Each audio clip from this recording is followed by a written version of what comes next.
Well, it's good to be back with you, Ed. We're going to talk today about habit number 5, which is how healthy relationships appreciate personality differences. So, what's the main point of this chapter? The main point that I want to get across to the reader here, Keith, is that in marriages and in relationships in general, it's not so much the differences that destroy those marriages, those relationships. It's those people's inability to coordinate and appreciate the differences in the other person. I think if you ask the average person on the street, would you like everybody to be just like you? Most of us would say, are you kidding me? The last thing the world needs is another person just like me. And most of us really mean that. We don't want everybody to be just like us. However, when you get into a marriage relationship, sometimes that falls by the wayside. And what we really want is for that person to be more like us.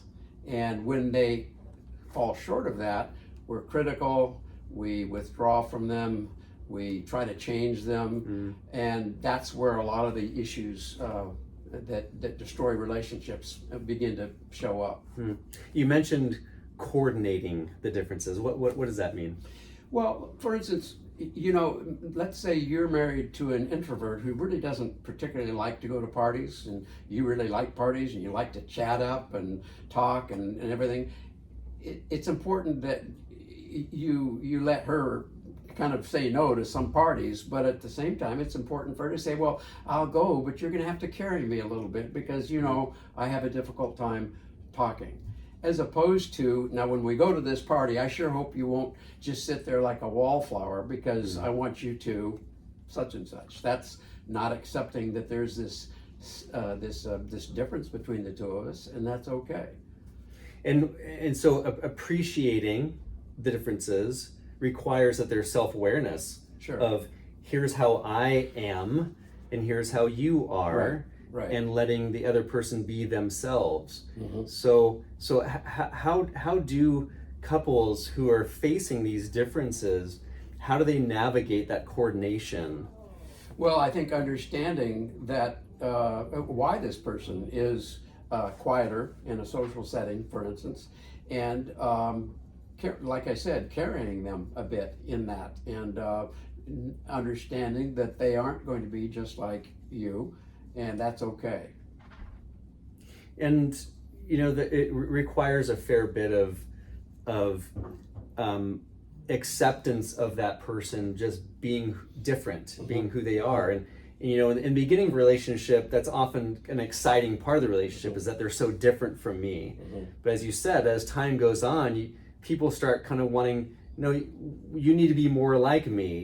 You need to be something other than who you are. Right. And so I'm guessing that's kind of what leads couples to get to a place where they need help navigating that. Yeah, and they may not even realize that that's the underlying problem, but it comes out in withdrawal. It comes out in being insensitive or impatient with the other person. And all along, they don't realize that the underlying problem is that they're not really accepting the differences that exist between the two of them.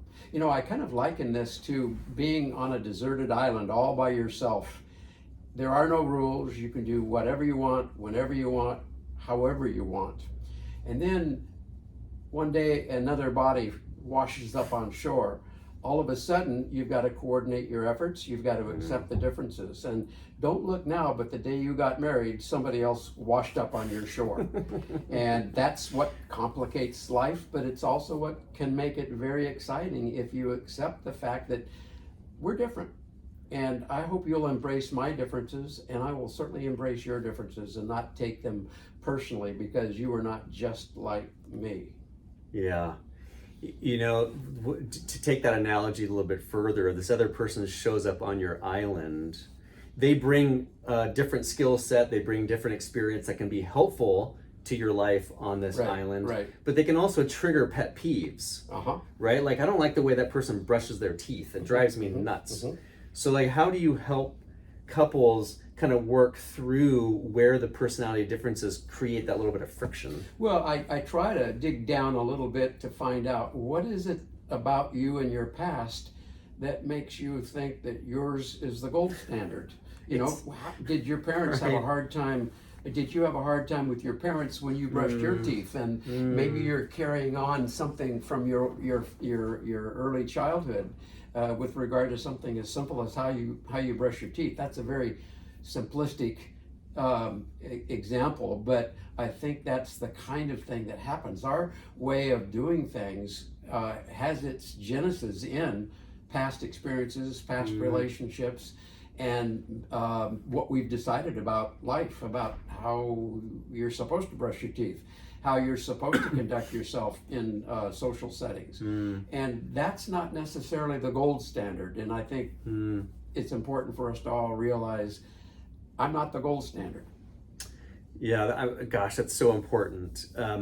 Because we're going to talk later in another chapter further down, and we've talked about before already about this idea of self-awareness, but how important it is for people to know themselves so that they can have grace for those that are, you know, that there is that friction between the two of them. And so I look forward to getting deeper into that, because it sounds like that where the friction is, there's a requirement for a lot of grace for the other person, that they're not me, that I can actually love and accept them for who they are in that. And not only love and accept them, but somewhere along the line come to the point where you're just downright thankful they aren't like you. That's really, really important. Well, that's really good, and that's a great place for us to start. So what's the one takeaway we want to get from this? Differences never destroyed a relationship. It's not that you are different, it's that you're not able to appreciate and coordinate your differences so that your differences work for both of you. It's great. Thanks, Ed. You bet. Look forward to talking again. You look very artistic, by the way.